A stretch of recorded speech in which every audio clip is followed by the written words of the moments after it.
سخنور کے تمام شائقین کو میرا بہت پیار بھرا سلام۔ مجھے پتہ ہے کہ طویل مدت سے اس چینل پر کوئی ویڈیو اپلوڈ نہ ہو پائی، لیکن ایک بار پھر میں آپ لوگوں کے درمیان حاضر ہوا ہوں اس امید کے ساتھ کہ آپ لوگ پھر اسی محبت سے نوازیں گے۔ اور آج میں آپ لوگوں کو عباس تابش صاحب کی غزل سے چند مصرے سناتا ہوں، بہت خوبصورت غزل ہے۔ عزت میں بدل دی گئی رسوائی ہماری، عزت میں بدل دی گئی رسوائی ہماری، دنیا کو سمجھ پھر بھی نہیں آئی ہماری۔ یہ ہم جو تجھے جاتا ہوا دیکھ رہے ہیں، ایسے تو چلی جائے گی بینائی ہماری۔ یہ ہم جو تجھے جاتا ہوا دیکھ رہے ہیں، ایسے تو چلی جائے گی بینائی ہماری۔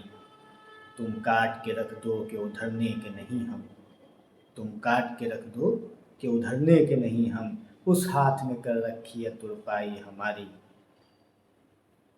ہم اس کو لپٹنے کی اجازت نہیں دیتے، ہم اس کو لپٹنے کی اجازت نہیں دیتے، کوشش تو بہت کرتی ہے تنہائی ہماری۔ بہت بہت شکریہ۔